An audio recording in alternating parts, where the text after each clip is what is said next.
Hey, folks, welcome to InTheMoneyStocks.com's intraday analysis video, brought to you by the creators of proprietary price, pattern, and time methodology. Learn the PPT strategies and profit for life. My name is Gareth Soloway, Chief Market Strategist here at InTheMoneyStocks.com. All right, today's date, Tuesday, March 18th, 2014. Markets are having their second day of rally, and we do see the S&P 500 up 14 points, Dow up 103, NASDAQ up 53. So NASDAQ's leading the charge today, and next we have the S&P and then the Dow following up behind. Yesterday, Dow was the biggest percentage gainer, so it's interesting how things have switched day in, day out. Now, the markets again got a majority of their gain in the early portions of the day. Yesterday, we saw the markets surging up for the first hour. Today, much the same. You can see the first hour to the upside, we made this pivot high right here, and then the rest of the day, we've kind of chopped here into the close. Right now, there's about 45 minutes left to go in the trading day. A couple key notes here. The markets are on pause at this point going into the FOMC meeting tomorrow. It's a two-day meeting technically starting today, but we're going to hear from the Fed, from Janet Yellen, tomorrow at 2 p.m. Eastern Time. At 2 p.m., we will get that FOMC statement as well as a press conference at 2:30 p.m. Eastern Time. So I think the markets, again, for the most part, will stay pretty sideways at this point going into the end of the day. Maybe a little bit of profit taking, but more so just on pause waiting for that statement. We did see Russia proclaim that Crimea was part of the Russian Federation. Vladimir Putin came out and said that. He also made a comment this morning which set the futures to the upside. And initially, early in the day, we were basically flat on the day. And then as soon as he came out and basically said that they would not be invading the rest of Ukraine, that they really weren't interested in that, the markets did take off to the upside. So a little bit of short covering on that. Also, you have buy the dippers buying as well, driving the market again early in the day to the upside. And again, since really around 11 o'clock, we've been sideways the rest of the day. We've made a couple new highs here over the last hour or so, but we're not really breaking up. Now, interestingly enough, I want to just show you this, and this is something I think is short-term important. Watch to see where this market closes in relation to last Thursday's big down move. And also we have this down-sloping trend line right up here, which might get tagged as well. But number one, see this high from last Thursday? That was that big, huge down day. So we're kind of right into that area. If we close above it, that would be a short-term positive. All right. In addition, as this sloping line comes down here, we want to pay attention. Let me just zoom out so you can see where that comes from. So this line comes from connecting the pivot high here, which was the all-time high on the SPY, to this secondary pivot high right here. So a run into that area would be very important for this market in terms of resistance. If we were to get above that area, then I think you do test the highs up here. All right, so again, from basically this, if I take this high from Thursday, look at this, guys. This is what I want to show you. Take that high, put a trend line right there, and look at those two lines. They're basically coming together. I think that in the short term is the big level to watch. And we're basically looking at a 188 handle on the SPY. All right, and again, that is going to be your focus point.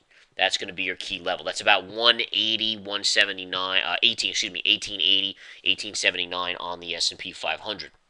Okay, so just again, keep an eye on that. I think again, as long as we stay below, the markets have a good chance to sell off on the Fed tomorrow. If they can break through on a closing basis, that would be a short-term bull for this market.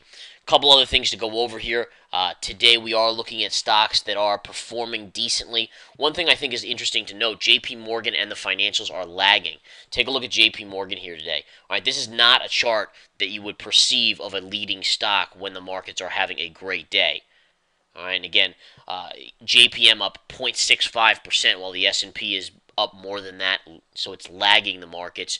If we flip over to Goldman Sachs is doing a little bit better on the day, but still, again, look at how it made its high early, which was just at a double top from yesterday, and it made a little bit of a higher high and then just rolled over here. Now it's up off those lows slightly, but really not showing a lot of strength. So the financials, to me, if you're looking for some sort of signal that it's a weaker or stronger market, the financials would be telling us that there could be something lurking in the next couple days. Obviously, the Federal Reserve is what's lurking. Now, let's see what happens. A couple other stocks to keep note of here.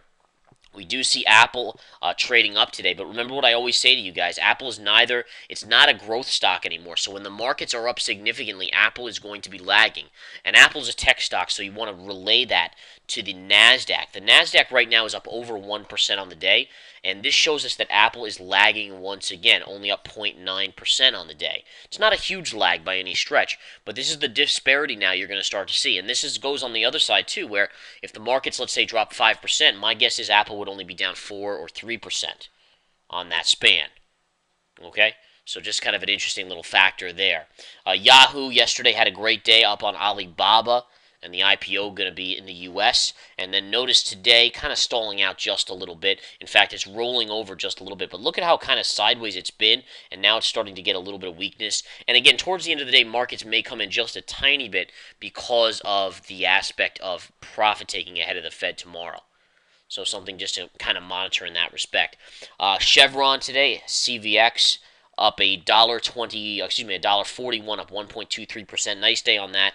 ExxonMobil is also having a nice day. The oil trade, oil is having a bounce day. This is another winning trade for us, folks. I put out a quick fire trade. Quick fire trades are stocks you're in and you're out within a day or two. And we bought the USO a few days ago, and we just took our profits today. Just a 1% gain on this, but it was just an obvious gainer. It was an obvious bounce level. We made our money, and now we stepped aside. And if you remember, yesterday we took about 7.5% on JO on the short. And by the way, just a heads up, if you're not a member, you definitely want to be there because, and I'm talking about the research center here at InTheMoneyStocks.com, because I'm continuing to put out new trades. So we took a lot of our short profits off the table over the last 3 or 4 days as the stocks were falling on that Thursday sell-off and Friday decline, and we took those off the table Thursday, Friday, and then yesterday, and now we've started to actually accumulate new positions. So we're using today's up move to actually accumulate a new position, and I think that's going to be the key. I mean, that's really what I'm looking at here in respect to the markets, and I think there's going to be an awesome opportunity for another nice gain in the markets or in our individual stocks. So make sure you come over to InTheMoneyStocks.com, guys, and get yourself situated so you can make some money on this market. A lot of money to be made. I don't care if the market goes up or down. There's going to be money that we're going to be making. All right, basically check this out. If you look at the track record, what stocks we bought or shorted in 2013 and we've closed out so far this year, all right, we're talking about a track record with a net gain of close to 100%. That's in the first less than 3 months of the year. Now, even if you just put 10% of your portfolio in each one of those, you're talking about almost a 10% gain when the markets have virtually done nothing this year except for go up a little, go down a little, go up a little, go down a little. And that's how swing traders make all their money. And you got to do it, folks. I mean, this bottom line is if you're not doing this, then you're missing out on easy money. And again, it is pretty easy when you know what you're doing and you're using a proprietary methodology that we teach you. A couple other areas to keep an eye on. Google today. Let's see what Google's doing. Google's up 17 and change. Let me just take a look at the daily chart on Google. I'm curious to see what it's showing us. And Google, again, continues to bounce back. I don't really have a shortable level on this at this point in time, but I will keep an eye on it. Baidu, BIDU, which is a Chinese play, very weak showing. Look at this. Big decline on the daily, and now this is a bearish pattern beginning to develop. It's not a short yet, but based on this trading range, it actually looks like it could be setting up maybe by Thursday or Friday as a great shorting opportunity on BIDU for a run down right here. And this is going to be the obvious target. All right, obvious target is the double bottom here in the 200 moving average. So little things like this we want to pay attention to. There's no doubt about it there. All right, Boeing, take a look at Boeing today, down on the day, so no strength there. Boeing's down $1.18. FedEx up about 68 cents. DuPont up 47 cents. This stock, again, notice how you made a pivot top right here with the topping tail, reverse to the 20, and now a little bit of a retrace. Next wave of selling in this market is going to take out that 20 MA and flush it to the 50. That'll be a nice flush, and that should be some good profits if we still have the position on hand there, which, again, I'm currently short DuPont, doing pretty well on it right now in the money just a little bit, and I plan on continuing to hold it based on the chart here, which is setting up to be very, very bearish. All right, what else do we have here? Anything else on the radar? I don't think I see much else out there. Markets, again, pretty quiet this afternoon, and we talked about Apple, we talked about Google, we talked about Chevron, Exxon. So, yeah, I think for now that's about it. I don't see anything else, again, jumping off the page. But come join us at InTheMoneyStocks.com. Remember, Fed Day tomorrow. That's going to make a big move in the markets. I do have a priced-in move of 1% either way. Again, favoring the downside by about a 60 to 40 percentage point favoring. So right now, that should be something that we keep an eye on. And again, I've continued to just profit. I don't care if the markets go up or down. There's money to be made here in this market. Come join us at InTheMoneyStocks.com. Take the Research Center 7-day free trial.